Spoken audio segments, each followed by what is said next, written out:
శ్రోతలకు నమస్కారం. ఈరోజు వినబోతున్న హాస్య కథ మిస్టర్ అక్కయ్య, రచన వేల్చేరు చంద్రశేఖర్ గారు. ఇక కథలోకి వెళ్దాం.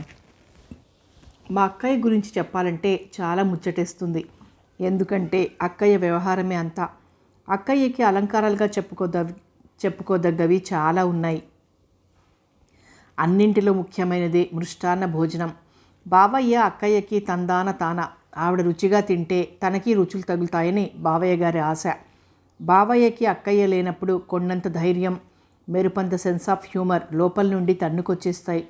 ఆ విధంగా ఒకరోజు జాలీగా ఉన్న మూడ్తో, ఓయ్ మీ అక్కయ్య లేచి నిలబడితే కురుమహాసభలో భీముడిలా ఉంటుందోయ్ అన్నారు. ఆ ఉపమానానికి నాకు ముచ్చటేసింది.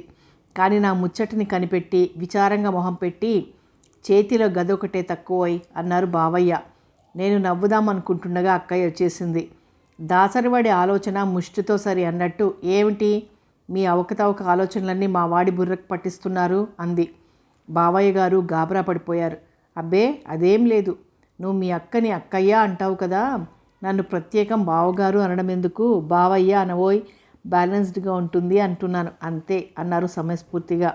బాగానే అంటారు, వాడికి మీ భ్రష్ట్ నాలెడ్జి ఎక్కించకండి అంది విసురుగా. అక్కయ్యకి స్టాకారం అంటే చాలా ఇష్టం. ప్రతి మాటలోనూ విపరీతంగా వాడుతుంది, కూరల్లో పోపులాగా. అక్కయ్య మాటల్లో స్టాకారం మాటకి మంచి ఘాటునిస్తుంది. పెద్దవాళ్ళు తొందరగా పెళ్లి చేయడం వలన తనకి ఉన్న తెలివితేటలు ప్రదర్శించే అవకాశం రాలేదని అక్కయ్య బాధ. అక్కయ్య పెళ్లి చూపులవగానే లోపలికి వచ్చి బావగారిని తను ఏ విధంగా అంచనా వేసిందో తల్లికి చెప్పింది. అమ్మా ఏమిటో పెళ్లి కొడుకు బుడబుక్కలాడి చొక్కా, డొక్కు ప్యాంటు, చింపిరి క్రాపును. మనిషిని చూస్తే చిన్నప్పటి నుంచి వీడి మీద తల్లిదండ్రులేం ఖర్చు పెట్టి పెంచినట్టు లేదు. పెట్టిన స్వీట్లన్నీ తిన్నాడు అంటే నంగిర్తనం ఎక్కువే అన్నమాట. నెలకు 400 తెచ్చుకుంటున్నాడంటే ఫస్ట్ తారీఖు నాడు తప్ప రెస్ట్ తారీఖులకి మోస్ట్ అన్ఫిట్ అన్నమాట అంది అక్కయ్య. కానీ అక్కడితో ఆగలేదు. తెచ్చుకున్న 400లో ఇద్దరం నెల రోజులు తినాలంటే రొస్టు పడిపోవడం తప్పదు. ఇంకా బెస్ట్ చీరలు, కాస్ట్లీ నగలు, ఇష్టమైన సినిమాలు చూపించి పాష్గా ఉంటాడంటే నాకు నమ్మకం లేదమ్మా. అందుకే ఎంత లీస్టుగా కట్నం ఇచ్చుకుంటే అంత బెస్ట్. అంతేగాని పెళ్లి చేసి మీరు జ్యేష్ఠాదేవిని వరించినట్టు అవుతుంది అంది అక్కయ్య బావగారిని అంచనా వేసి. అప్పుడే లోపలికి వస్తూ అక్కయ్య మాటలు విన్న నాన్నగారు, నువ్వు నీ అంచనాలతో మమ్మల్ని కష్టపెట్టేస్తున్నావే, నోరు మూసుకుని పీటల మీద కూర్చో, సంబంధం ఖాయమైపోయింది అన్నారట. ఆ విధంగా అక్కయ్య పెళ్లి జరిగి అత్తారింటికి వచ్చేసింది. అక్కయ్యని సాగనంపి ఇంట్లోకి వచ్చి, ఇంకా దీని అంచనాలతో అల్లుడి బుర్ర తొలిచేస్తుంది కాబోలు. ఏడుకొండలవాడ వెంకట్రమణ, మా అల్లుడికి కాస్త సాయంగా ఉండవయ్యా అంటూ దేవుడికో దండం పెట్టారట నాన్న. ఆ విధంగా అత్తారింటికి వచ్చిన అక్కయ్య తెలివితేటలు వేస్ట్ అయిపోకుండా బావయ్య అక్కయ్య టంగుమని కంగుమనిపించే పవర్ ఇచ్చారు. అక్కయ్య టంగుకి పవర్ వచ్చి సిల్వర్ జూబ్లీ ఇయర్ అయిన సందర్భంగా బావయ్య గారు, ఈరోజు ఏదైనా స్టార్ హోటల్లో భోజనం చేద్దామోయ్ అన్నారు. స్టార్ హోటల్లో అక్కయ్యకి నచ్చింది. స్టార్ హోటళ్ళన్నీ తననే అనిపించాయి. అందుకే స్టార్ హోటల్లో భోజనానికి వెంటనే ఒప్పేసుకుంది. అక్కయ్య స్టార్ హోటల్లో భోజనం చేయడానికి ఒప్పేసుకుందన్న ఆనందంతో బావయ్య, నువ్వు రావోయ్ సరదాగా అన్నారు నాతో. వాడెందుకు ఆ ముష్టి భోజనానికి, నేను ఇంట్లో అన్నం వండేస్తాను, చక్కగా ఆవకాయ వేసుకుని తినేస్తాడు అంది అక్కయ్య. చక్కగా హోటల్లో భోజనం చేసే అవకాశం పోయిందని విచారించాను. కానీ బావయ్య గారు నా దీనవదనం చూసి ఏమనుకున్నారో ఏమో, వెళ్ళి గ్యాస్ స్టవ్ నాబ్ స్క్రూలు విప్పి దాచేశారు. అక్కయ్య కిచెన్లోకి వెళ్ళి గ్యాస్ స్టవ్ ఆన్ చేద్దామనుకునేసరికి నాబ్ కాస్త చేతుల్లోకి వచ్చేసింది. ఈ జ్యేష్ఠ స్టవ్ ఇప్పుడే పాడవ్వాలి, ఏమండోయ్ గ్యాస్ స్టవ్ బాగు చేయించండి, లేకపోతే రేపటి నుంచి ఆ భ్రష్ట్ హోటల్లోనే తినాలి, మీకు ఔష్టుగా బిల్ అవుతుంది అంది అక్కయ్య కసిగా. బావయ్య ముసిముసిగా నవ్వుకొని అలాగలాగే అన్నారు. ఆ విధంగా ముగ్గురం డాల్ఫిన్స్ హోటల్లో భోజనానికి బయలుదేరాం. ముగ్గురం డాల్ఫిన్స్ హోటల్కి వెళ్ళి ఏసీ గదిలో దూరి భోజనం చేసి కులాసాగా కిళ్ళి బిగించేసరికి సర్వ్ చేసేవాడు కాస్త బిల్లు తెచ్చాడు.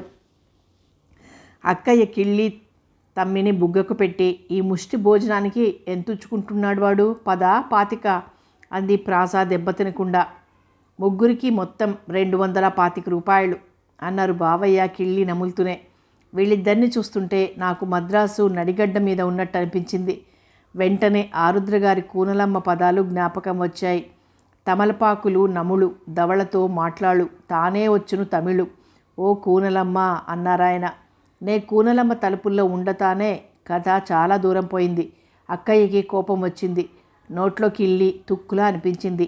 గబగబా వెళ్ళి బేసిన్ దగ్గర ఆ తుమ్మిని ఉమ్మి నోరు కడుక్కొని, ఈ హోటల్ మేనేజర్ ఏడి అంటూ గాండ్రించింది. అక్కయ్య గాండ్రింపు విని చకితుడైన సర్వర్ ఆ మూల టేబుల్ దగ్గర కూర్చున్నాయనే క్యాషియర్ కమ్ మేనేజర్ అని సవినయంగా మనవి చేసుకున్నాడు.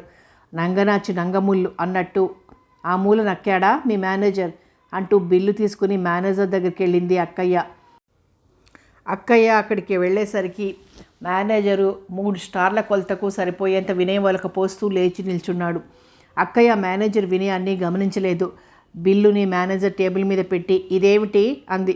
బిల్లు అన్నాడు మేనేజర్. ముంజేతి కంకణానికి అద్దమెందుకు అన్నట్టు, అది బిల్లని నాకు తెలుసు, అందులో ఉన్నది ఎంత అని అడుగుతా అంది కసిగా అక్కయ్య. అప్పటికి తన వినయాన్ని అక్కయ్య వీసమంత ఎత్తైనా గమనించలేదని కినుక వహించిన మేనేజర్, మీరే అన్నారు కదండి కంకణం అద్దమని, అందులో ఉన్న అంకెలు స్పష్టంగా ఉన్నాయి కదండి అన్నాడు. అప్పటికి మేనేజర్ కొట్టిన ఎదురు దెబ్బకి కంగు తిన్న అక్కయ్య మేనేజర్కి తన టంగ్ పవర్ చూపించాలని గట్టిగా నిర్ణయించుకుంది. ఈ ముష్టి భోజనానికి 225 రూపాయలా అంది. 3 భోజనాలకే 225 రూపాయలండి. భోజనాలు ముష్టిగా కాదండి, డబ్బు చెల్లించాలి అన్నాడు వినయంగా. శిరస్సు ఉంటే మోకాళ్ళకి పూజెందుకు అన్నట్టు, నువ్వు పెట్టిన భోజనాలు అంత గొప్పవైతే ఖరీదు సంగతి నిన్నడగటం దేనికి అంది అక్కయ్య విసురుగా. మేనేజర్కి అక్కయ్య వ్యంగ్యం అంతగా పట్టుబడలేదు. కొంచెం తగ్గాడు. భోజనం బాగాలేదా అండి అన్నాడు నీరసంగా. మంచం ఎక్కి వరుసడిగినట్టు భోజనం అంటూ పెట్టేసి కిల్లి వేసుకున్నాక ఇచ్చావు కదయ్యా బిల్లు అంది అక్కయ్య. భోజనం చేశాకే బిల్లు ఇస్తారండి అన్నాడు మేనేజర్. అక్కయ్య వేసిన సామెతకి జడుసుకున్నాడేమో, నీరసపడిపోయాడు. పెనానికి ఏం తెలుసు పెసరట్టు రుచి అన్నట్టు, మాకా తిండి పెట్టించేసి భోజనానికి 75 చెల్లించండి అంటున్నావు. నువ్వెప్పుడైనా దాని విలువ తెలుసుకున్నావా? లేదు, అందుకే అంత ఎక్కువగా వసూలు చేస్తున్నావు అంది అక్కయ్య చికాగ్గా. ఎంత వసూలు చేస్తున్నానండి? నా ఉద్దేశంలో న్యాయంగానే వసూలు చేస్తున్నాను. మీ అంచనా ఎంతో చెప్పండి అన్నాడు. అంచనా అన్నమాట మేనేజర్ నోటమ్మట రాగానే బావయ్య నోరు తుడుచుకోవడానికి తీసిన జేబు రుమాలు నెత్తిమీద వేసుకున్నారు. మేనేజర్ని జాలిగా చూశాడు. బావయ్య గారి సంకేతాన్ని గుర్తించిన మేనేజర్ తానేదో ఘోరమైన తప్పు చేశానని అర్థం చేసుకున్నాడు. అప్పటికి అక్కయ్య లాంగ్ స్పీచ్కి సిద్ధమవుతున్నట్టుగా గొంతు సవరించుకుంది. న్యాయమా? భలేవాడివే, ముద్దొచ్చినప్పుడే చంకనెక్కాలని వెనకటికి ఎవడు అన్నట్టు, మా ఆయన స్టార్ హోటల్లో తిందామే అంటే పరిగెట్టుకొచ్చా. నువ్వు పెట్టిన తిండికి దోచిన డబ్బుకి ఎక్కడైనా న్యాయం ఉందా? ఒక ప్లేట్ భోజనంలో నువ్వెంత పెట్టగలవు? జారెడు పొట్టకి మేమెంత తినగలం? అయినా అడిగినంత అన్నం పెడతానని అన్నావు. కానీ ఇక్కడ జరిగిందేమిటి? ఆ అన్నం వడ్డించేవాడు మొదటి వడ్డన చేసి మారు కోసం 30 తిప్పలు పెట్టాడు. మాకే చిరాకేసి ఉన్నదాంతో సర్దేసుకున్నాం. ఇక మేము సర్దేసుకున్నామని తెలిసాక అప్పుడు పట్టుకొచ్చాడు అన్నం. సరే, దాని సంగతి వదిలేయి. అది అన్ని హోటళ్ల పాలసీ అనుకుంటా. మా పొట్టల సత్తా బట్టైనా చూసుకుంటే 100 గ్రాముల బియ్యం కన్నా ఎక్కువ తింటామా? నో, అలా కాదు. ఏది? ఓ తెల్ల కాగితం ఇవ్వు అంది అక్కయ్య. అప్పటికే కంగు తిన్న మేనేజర్ వెంటనే పెద్ద కాగితం తీసి ఇచ్చాడు. ఆ కాగితం బావయ్య గారి చేతిలో పెట్టి అక్కయ్య రాయండి అని ఆర్డర్ వేసింది. ఓ అంటూ బావయ్య గారు జేబులోంచి పెన్ను తీసి కాగితం ముందేసుకొని కూర్చున్నారు. బియ్యం 100 గ్రాములు, ₹30 రాశారా అంది అక్కయ్య. రాశా అన్నాడు బావయ్య గారు. అక్కయ్య తెలివితేటలకి మురిసిపోయి, ఒరే చిన్న, అధరువుల్లో ఏమేమి ఇచ్చారో ఒక్కొక్కటి చెప్పరా అంది అక్కయ్య నన్ను చూస్తూ. జరగబోయే స్టార్ హోటల్ కళ్యాణంలో నాకు పాత్ర పోషణకి అవకాశం దొరికిందని ఆనందం పట్టలేక, వాడు ఇచ్చిన దాంట్లో మొదటిది టమాటా పప్పు అన్నాను. టమాటా పప్పు రుచిగా తగిలినట్టుంది చిన్నాకి అంటూ మురిసిపోయి మేనేజర్ వైపు తిరిగింది అక్కయ్య. చూడు, టమాటా పప్పు, ఇందులో ఏముంటాయి? 2 టమాటా ముక్కలు, అరగిద్దెడు పప్పు, 1 పచ్చిమిరపకాయ, 1 కరివేపాకు రెమ్మ, చిటికెడు పసుపు, రవంత పోపును. ధరలు మండిపోతున్నాయి కాబట్టి 1 టమాటా ₹1.50. అరగిద్దడు పప్పు రూపాయి పావలా, ఒక పచ్చిమిరపకాయ 10 పైసలు, కరివేపాకు కూడా అమ్ముకు చేస్తున్నారుగా 5 పైసలది వేసుకోండి, చిటికెడు పసుపు 10 పైసలు, పోపుకి ₹1 వేసుకో, ఎందుకంటే అందులో బొట్టంత నూనె వేయాలిగా అని చెప్పి రాశారా అంది అక్కయ్య బావయ్యని చూస్తూ. బావయ్య గారు అక్క అంచనాలకి మురిసిపోతూ రాశాను అన్నట్టు తలూపారు. రాశా అన్నారు ఆయన ఆనందంగా. బావయ్య రాశాను అనగానే రెండో అదరువు ఏమిటోయ్ అన్నట్టు నన్ను చూసింది అక్కయ్య. అరటికాయ కూర అన్నాను. అదిగో స్వర్గానికి వెళ్ళినా సవతిపూర తప్పదన్నట్లు ఇక్కడికి వచ్చినా అరటికాయ కూర తప్పలేదన్నమాట. సర్లే అరటికాయ కూరకేం కావాలట? అరటికాయ 50 పైసలు, అల్లం పావలాది, పచ్చిమిరపకాయలు 20 పైసలవి, కరివేపాకు రెమ్మ 10 పైసలది, నూనె చెంచాడు, సాదా పోపు మొత్తం వెరిసి ₹1 వేసుకోండి, నూనె ధరలు మండి చేస్తున్నాయి అంది అక్కయ్య మేనేజర్ వైపు సానుభూతిగా చూస్తూ. బావయ్య గారు అక్కయ్య అంచనాలకు మురిసిపోతూ రాశాను అన్నట్టు తలూపాడు. రెండో కూర గురించి కూడా అక్క అడగగానే చెప్దామని నెమరేసుకుంటున్నాను. కూర కాదులేండి, దాని రుచి. కానీ అక్కయ్య నాకు ఆ అవకాశం ఇవ్వలేదు. రెండో కూర నోటికి రుచిగా తగిలినట్టుంది. రెండో కూర క్యాబేజీ కొబ్బరికూరు బాగుందిలే. అందులో క్యాబేజీ ఎంత ఉంటుంది? 75 గ్రాములది, అంటే ₹1 వేసుకోండి. ఓ 2 కొబ్బరి ముక్కలు, రెండూ కలిపి ₹1. వీటిలో పోపుకి 2 చెంచాల నూనె ₹1, 2 ఎర్రమిరపకాయలు 50 పైసలు, ఆవాలు ఒక ₹1, చిటికెడు పసుపు 10 పైసలది. ఇంతకన్నా ఏముంది చెప్పు కూరలో? సరే కూరలు అయ్యాయా? ఇక మిగిలింది సాంబారు. ఏరా చిన్న, సాంబార్లో పప్పేసిన సూచనలు ఏమైనా ఉన్నాయా అడిగింది. నన్ను రెండో కూర గురించి అడగనందుకు నేను అక్కయ్యను పట్టించుకోకుండా ఎటో చూస్తున్నాను. అక్కయ్య ప్రశ్న అడగగానే అప్రయత్నంగానే మేనేజర్ బావయ్య నా వైపు తిరిగారు. అక్కయ్య ఎక్కడ కట్ చేసేస్తుందో అన్న ఆదుర్దాతో మేనేజర్ నన్ను చూసి పప్పెందుకుండదు, ఉంది కదండి అన్నాడు వెకిలిగా నవ్వుతూ. నాకు మేనేజర్ నవ్వు చూసి జాలేసింది. అక్కయ్య వైపు తిరిగి ఉన్నట్టే ఉంది అక్కయ్య అన్నాను. ఉన్నట్టే ఉంది అంటావేమిట్రా? ఉంటే ఉంది, లేకపోతే లేదు అని అఘోరించలేవు. నస ఎప్పుడూ నసే, అందుకే ఇంతవరకు పెళ్ళవలేదు. పోనీ కనికరిద్దామంటే నా కడుపున ఆడనలసైనా పడలేదు. సర్లే, మా వాడు సాంబార్లో పప్పు ఉందని భ్రమపడ్డానంటున్నాడు. నా అంచనా ప్రకారం సాంబార్లో పప్పు ₹1, చింతపండు పావలాది, ఓ ముక్క అనపకాయ ₹1, ఉల్లిపాయ దీని రేటు అంతరిక్షంలో షైర్ కొడుతోంది కాబట్టి ₹1 వేసుకో అంది. అక్కయ్య న్యాయబుద్ధికి మేనేజర్కి ఆనంద బాష్పాలు రాలాయి. అవునవును అంటూ నన్ను చూశాడు. వాహ్, ఉల్లిపాయ వ్యవహారం వచ్చేసరికి గవర్నమెంట్ని స్పేర్ చేసినందుకు అక్కయ్య మీద ఎనలేని గౌరవం కలిగింది. అక్కయ్య ఇదేం పట్టించుకోలేదు. ఓ చెంచాడు సాంబార్ పౌడర్ ఎంతుందేమిటి? ₹1. అందులోకి పోపు, బొట్టు నూనె, కొంచెంగా ఆవాలు, ఓ పచ్చిమిరపకాయ ముక్క, ఓ ఎండుమిరపకాయ ముక్క, వగైరా వగైరా. ఎంతుంటాయేమిటి? ₹1 వేసుకోండి. ఇక సాంబారుకి సవితి రసం. దీనికేం కావాలి? పావు గిన్నెడు కార్పొరేషన్ నీళ్లు. నువ్వు నీళ్ళకి ట్యాక్స్ కడుతున్నావుగా, ఓ 10 పైసలు వేసుకో. రసం పౌడరు 30 పైసలది, ఓ చిన్న గిల్లుడు ఇంగువ 10 పైసలు. చేసేది నీళ్లతో అయినా దీనికి హంగులు ఎక్కువ. అందుకే తెలుగింట చారు రుచి చూసే నేతి వంటని పొగుడుతూ అన్నారు. దీంట్లో ఆవాలో 10 పైసలవి, మెంతులో 10 పైసలవి, మిరపకాయలు 2 20 పైసలవి, నూనె బొట్టు. ఇన్ని వేసినా దాన్ని టేబుల్ మీద ముట్టుకునేవాడుండడు అంటూ ఆయాసం తీర్చుకొని నెక్స్ట్ ఏమిటి అన్నట్టు నన్ను చూసింది. అక్కయ్య దొండకాయ పచ్చడి. జ్ఞాపకం ఉందిలే, ఇదేదో కొత్తగా ఉంది అంటూ రుచి చూసాంగా. ఏం ప్రయోగాలో, ఏం పచ్చడో. దొండకాయ పచ్చడంట. దానికి ఏం ఖర్చు ఉంటుంది?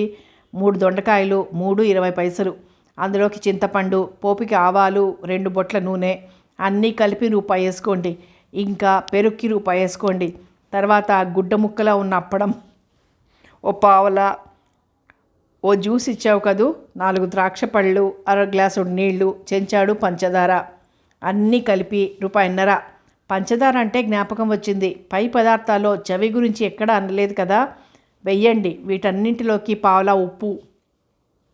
పైవన్నీ ఉడికేయడానికి పొయ్యి కిందికి గ్యాస్ కావద్దు. దీని ఖరీదు హనుమంతుడి తోకలా పెరిగిపోతుంది. వేసుకోండి ఓ ₹5. ఇంకా ఆఖరణ కిల్లి ఒకటి తగలడిందిగా, దానికి ₹1. ఇక మిగిలింది కొంచెం అద్దె. దాన్ని తోమినవాడికి కలిపి ₹1 వేసుకో. అవన్నీ అయ్యాయి. ఇంకా హంగుల్లోకి వద్దాం. పట్టపగలే దీపాలెట్టి పాటలు పెట్టి కరెంట్ ఖర్చు చేశాడు చూడు, దానికి 1 యూనిట్ అయినా ఖర్చు అయింటుంది. అంటే రూపాయిన్నర వేసుకోండి, ఇంకేమైనా ఉందా అంటూ మేనేజర్ వైపు చూసింది. అప్పటికే మేనేజర్కి తల దిమ్మెక్కి సీటుకి టేబుల్కి మధ్య పడిపోయాడు. అది చూసిన బావయ్య గారికి మేనేజర్ మీద జాలేసింది. పోనీలేవే, అదంతా ప్రొపరేటర్ పాలసీ అయితే మేనేజర్ ఏం చేస్తాడు, పూర్ క్రీచర్, బిల్ పే చేసేద్దాం అన్నాడు మేనేజర్ మీద సానుభూతి చూపిస్తూ. తన మీద సానుభూతి వాక్యాలు వినబడగానే మేనేజర్ తేరుకున్నాడు. లేచి కూర్చుని, అవునమ్మా, నేనేం చేస్తాను, ఇదంతా ప్రొపరేటర్ గారి పాలసీ అయితే అని మళ్ళీ ఉద్యోగానికి ఎక్కడ దెబ్బ వస్తుందో అని తడబడుతూ, కాదు కాదు, గవర్నమెంట్ పాలసీ, స్టార్కో 10 రూపాయలు ట్యాక్స్ కట్టమంటుంది ప్రభుత్వం. కాబట్టి ఆ ట్యాక్స్ ఎవరిచ్చుకోవాలి, ప్రజలే, అంటే మీరే. ట్యాక్స్ ఎవరికి ఇస్తున్నారు, మీరు మీకే ఇచ్చుకుంటున్నారు. ఇది ప్రజాప్రభుత్వం, మీరు ప్రజలు కాబట్టి మీ డబ్బులు మీకే చేరుతున్నాయి, మీరు ట్యాక్స్ కడుతున్నారు. 3 స్టార్ హోటల్కి వచ్చారని వెండన్నం బమిడిపప్పు చేసి పెట్టలేం కదా, పోపుల్లో ఆవాలు మెంతులు తప్ప మరొకటి వెయ్యలేం. కాబట్టి మీరు అన్యదా భావించకుండా ట్యాక్సులతో సహా బిల్లు చెల్లించేసి నా ఉద్యోగం నిలబెట్టండి అంటూ మేనేజర్ బావయ్య గారిని ప్రాధేయపడ్డాడు. బావయ్య అక్కయ్య పసికట్టకుండా సరేలే అన్నట్టు అభయహస్తం చూపించారు మేనేజర్కి. దాంతో మేనేజర్ ముసిముసిగా నవ్వి అక్కయ్యను చూసి, మీ తెలివితేటలు అమోఘం, ఎంత ఈజీగా మా ప్రొపరేటర్ గారి పాలసీని పట్టేశారు. మీలాంటి వాళ్ళు దేశ రాజధానుల్లో ఉండి దేశాన్ని ఏలాలి కానీ అంటూ నసిగాడు. ఆ పొగడ్తతో అక్కయ్య కళ్ళు పెద్దవయ్యాయి. అక్కయ్య శారీరకంగా ఉబ్బకపోయినా మెదడు ఉబ్బేసింది. ఇంకా బిల్లు ఇవ్వడానికి ఎంతో దూరంలో లేదు అనిపించింది. అచ్చరేలేవయ్యా, మరీ భోజనం 25 రూపాయలది పెట్టి 75 రూపాయలు ఇచ్చుకుంటే గుండెలో కలుక్కుమనదు అంది అక్కయ్య స్వరం జోరు తగ్గించి. నిజమేనండి, మీకే కాదు, పుచ్చుకుంటుంటే మాకు బాధగానే ఉంది. కానీ ఈ ప్రజాప్రభుత్వం ఉంది చూశారు, ఎన్నిసార్లు ఎవరు మార్చినా దానికి బుద్ధి రాలేదు, ప్రజలకి విసుగు రాలేదు. ఎవరో మహానుభావుడు సెలవిచ్చినట్లు, we have no choice in democracy, ఎవరొచ్చినా పన్ను వేస్తున్నారు. మీరు తెలివైన వారు కాబట్టి ఏదో సర్దుకుపోయి బిల్లు చెల్లించేస్తున్నారు అన్నాడు మేనేజర్ రెండో అస్త్ర ప్రయోగం చేస్తూ. అవును నిజమే, పన్నులే మన ప్రాణాలు తీస్తున్నాయండి. పోన్లేండి, మేనేజర్ ఏం చేస్తాడు, అష్టకష్టాల వెంకటకిష్టయ్యలా మొహం పెట్టడం తప్ప, ఇచ్చేయండి బిల్లు అంది అక్కయ్య మేనేజర్ని జాలిగా చూస్తూ. అలాగే, నువ్వు చెప్తే కాదంటానా అని బిల్లు ఇచ్చేశాడు బావయ్య. బిల్లు చెల్లించి బయటకు వచ్చాక, ఏరా చిన్న, నువ్వేదో టీషర్ట్ తీసుకోవాలన్నావు పద అంది. బట్టల షాప్లో కూడా అక్కయ్య అంచనాలు మొదలు పెడితే టీషర్ట్ కాదు కదా, చెడ్డీ కూడా కొనలేమనిపించింది. నా గుండెల్లో రాయి పడింది. అక్కయ్య అంచనా నుండి కాపాడు భగవంతుడా అని ఆకాశం వైపు చూసి బట్టల కొట్లోకి నడిచాను. నిజం చెప్పాలంటే అక్కయ్య నుండి కాపాడగలిగింది భగవంతుడు ఏమాత్రం కాదు, సాక్షాత్తు బావయ్య గారు మాత్రమే. ఆ విషయం మరుపున పడి నేను దైవ సహాయం కోసం ఆకాశం వైపు చూడడం బావయ్య గారికి నచ్చలేదు. నువ్వు ఈ కొట్టులో టీషర్ట్ ఎలా కొంటావో చూస్తాను అన్నట్టు నా వైపో చిన్న చూపు చూసి ధీమాగా షాపులోకి నడిచి క్యాష్ కౌంటర్ దగ్గర కుర్చీలో కూర్చున్నారు బావయ్య గారు. అక్కయ్య వెనుక నేను షాపులోకి నడిచాం. షాపువాడు ఏం కావాలండి అంటూ వినయం విస్తృతంగా ఒలకపోశాడు. ఒరేయ్ చిన్న, వీడు చూపే నంగిరి వినయానికి మన దగ్గర బాగా వసూలు చేస్తాడు రోయ్ అంది అక్కయ్య హోటల్లో ఎక్స్పీరియన్స్ మనం చేసుకుంటూ. ఏమిటండి అంటున్నారు, రెడీమేడ్ బ్లౌజులు ఉన్నాయి, చూపించమంటారా అన్నాడు షాపువాడు. నాకొద్దులే బాబు, వీడికి టీషర్ట్లు కావాలట, చూపించు అంది అక్కయ్య. ఓ అబ్బాయి గారికా, అలాగేనండి పిన్నిగారు అన్నాడు వాడు వినయంగా. ఆ సంబోధనతో నాకు అర్థమైపోయింది రాబోయే అరగంటలో వాడి మీద పడే విపత్తు గురించి. కానీ నేనేం చేయలేని పరిస్థితిలో ఉన్నాను. ఆ పరిస్థితి చక్కదిద్దడానికి బావయ్య గారు కూడా దగ్గరలేరు. ఎన్ని సిల్వర్ జుబ్లీలు గోల్డెన్ జూబ్లీలు చేసుకున్నా అక్కయ్యను పట్టుకొని పిన్నిగారు దొడ్డమ్మగారు అంటే సహిస్తుందని నేను అనుకోను. ఏమైతే అయిందిలే అని షాపువాడు టేబుల్ మీద పడేసిన టీషర్ట్లు చూడడం మొదలుపెట్టాను. టీషర్ట్లన్నీ చూశాక అందులోంచి ఒకటి తీసి, ఇది బాగుంది అక్కయ్య అన్నాను. కానీ అప్పటికీ అక్కయ్య నిర్ణయించుకుంది ఇక్కడ టీషర్టు కొనకూడదని. నాకేం తెలుసురా, నేను ఎప్పుడైనా టీషర్ట్లు వాడానా ఏమిటి, నీకు నచ్చితే చాలు అంది రుసరుసలాడుతూ. అంత రుసరుసల్లోనూ టీషర్టు ఖరీదు ఎంతేమిటి అని అడిగింది. షాపువాడు మన టేస్ట్తోనే సంబంధం కానీ రేటుతో పెద్ద సంబంధం లేనట్టు, చాలా తక్కువమ్మా అంటూ కాలర్ వంచి చూసి 375 అన్నాడు. ఏమిటి, ఈ జుబ్బాకి 375 వసూలు చేస్తావా అమ్మే నీకైనా బుర్ర ఉండాలి, ఎంచుకున్న మా నంగిరివాడికైనా బుర్ర ఉండాలి అంది. అదేంటమ్మా, ఇది లేటెస్ట్ ఫ్యాషన్, ఇంపోర్టెడ్ సరుకు అన్నాడు. ఏమిటి లేటెస్ట్ ఫ్యాషను? మా తాత వేసుకునేవాడుగా. నేను చూడలేదనా నీ ఉద్దేశం? తెల్లగా కద్దరుది, దానికి కాలర్ ఉండేది కాదనుకో.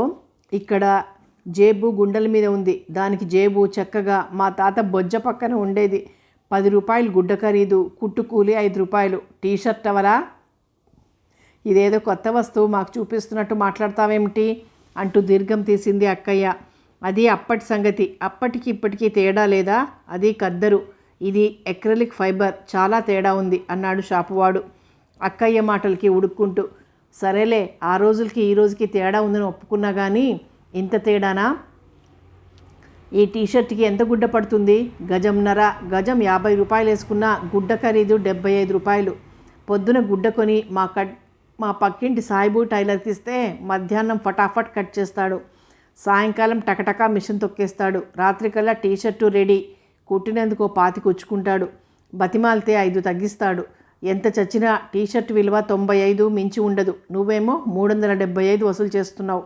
అవును, ఇది ఎన్ని స్టారుల షాప్ ఏమిటి అని అడిగింది అక్కయ్య అంచనా వేసిన ఆయాసం తీర్చుకుంటూ. అక్కయ్య అంచనాకి షాపువాడు కంగు తిన్నాడు. వాడికి ఏమనాలో తెలియలేదు. అక్కయ్యకి ఏ సమాధానం చెప్పాలో తెలియక బిత్తర చూపులు చూస్తున్నాడు. కానీ వీడి పరిస్థితి ఓనర్కి అర్థమైపోయింది. వాడొచ్చి, ఈ షాపులకి స్టార్లు ఉండవమ్మా, ఇక్కడ విదేశీ వస్తువులు మాత్రమే అమ్ముతాం అంటే జపాన్వి, అమెరికావి, చైనావి విదేశీ వస్తువులు దొరుకుతాయి, అన్నీ ఇంపోర్టెడ్ గూడ్స్ అన్నాడు గర్వంగా. స్టార్స్ కాకపోతే సూర్యుల షాపు బయట బోర్డు పెట్టారుగా, ప్రభాకర్ అండ్ సన్స్ అని. ఎన్ని సూర్యుల షాపు?